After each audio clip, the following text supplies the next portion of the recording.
The war ends in minutes, but the aftermath lasts for centuries. Because nuclear war doesn't just destroy cities, it splits humanity into different species of survivors. 6 futures, 6 paths, and one of them is far closer than you think. And every path has one weakness that can erase it overnight.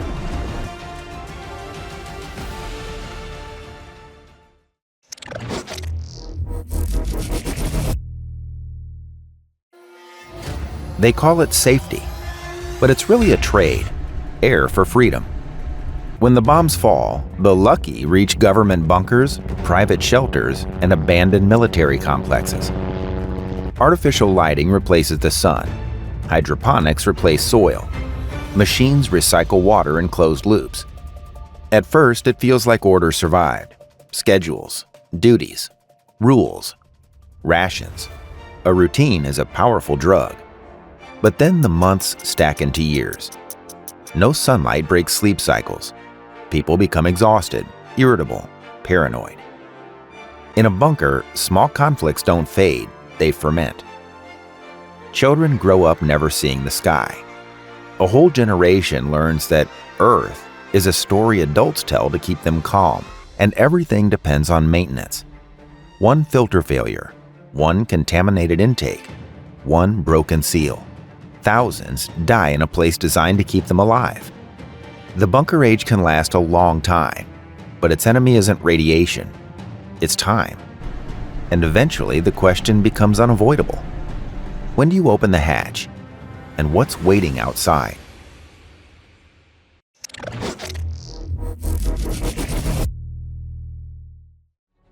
Outside, survivors gather around one thing: clean water. A town with a well becomes a state. A state becomes a fortress. Former soldiers, engineers, farmers, and charismatic leaders form councils or dictatorships. Walls rise. Checkpoints appear. Curfews become law. Daily life becomes a split screen, half farming, half defense. Water is filtered through charcoal, sand, improvised chemicals. Medical supplies vanish fast. A simple infection becomes a death sentence. Then comes the hardest decision. Outsiders. Do you let them in and risk disease, violence, sabotage? Or turn them away and create enemies who now know where you live? These micronations clash over land, seed stock, livestock, fuel. Alliances form, break, reform. Like old geopolitics, but uglier.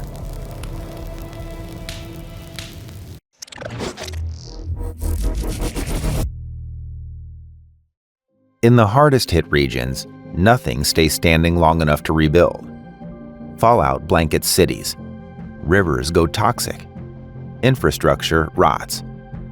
Governments vanish in days. Gangs and militias move through ruins like weather. Vehicles become armored shelters. Roads become hunting grounds. Survivors map the land in a new language. Hot zones, dead rivers, black fields. Places you enter only once. Food becomes the central religion. Canned goods, small game, anything that moves. Anything that doesn't kill you first. Children grow up without school, without stability, without a future. Some regions fall under warlords, others splinter into tribes. Life becomes violent, short, unpredictable.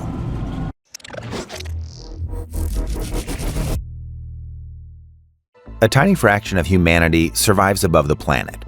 Astronauts, space agency staff, scientists, billionaires.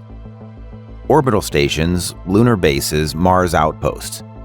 Here, life is controlled perfection. Air regenerated, water recycled, food grown under LEDs. But stability in space is fragile because nothing is forgiving. A micrometeoroid strike, a radiation storm, and the habitat becomes a coffin. Psychologically, it's worse. Earth is below you, a dead sphere. Your home is gone. And you're alive in a metal box because a system keeps working. These colonies represent peak technology, but their timeline is brutal.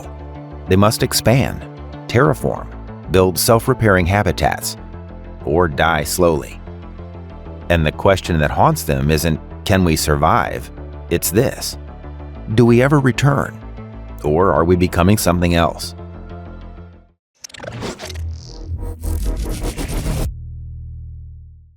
Some survivors adopt the oldest strategy of all: never stay long enough to be found or poisoned. They move to avoid shifting fallout, depleted resources, and conflict. Hunter-gatherers with scavenge technology. Rifles passed down like heirlooms. Solar chargers powering radios. Carts, bikes, improvised vehicles. Nomads become experts in one thing: reading the land. Weather patterns, radiation zones, water signs, edible plants, herbal medicine. The question here is fundamental.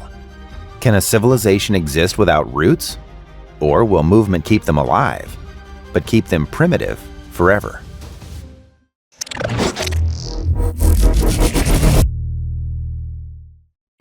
The ocean becomes a shield. Survivors gather on cargo ships, oil platforms, container-built floating cities. Fishing, desalination, algae cultivation, the new pillars of life.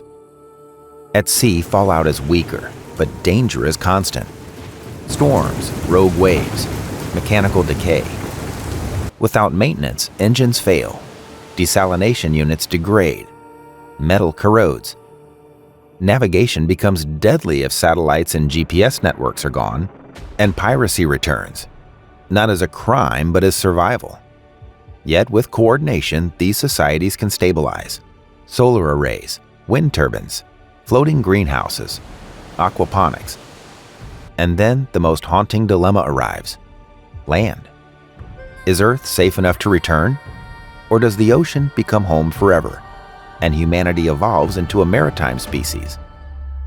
So those are the 6 paths, some hopeful, some horrifying, and one that changes the definition of human. But they all share one truth: nuclear war doesn't end the story, it rewrites the species. And every future you just saw exists because of one moment at the beginning: a decision, a mistake, a false alarm, a chain reaction nobody could stop. If you want to understand the world after a nuclear war, you have to see how it starts. Tap the video on your screen to watch how World War III began, step by step, minute by minute. It's the origin story of the end. And once you see it, you won't forget it.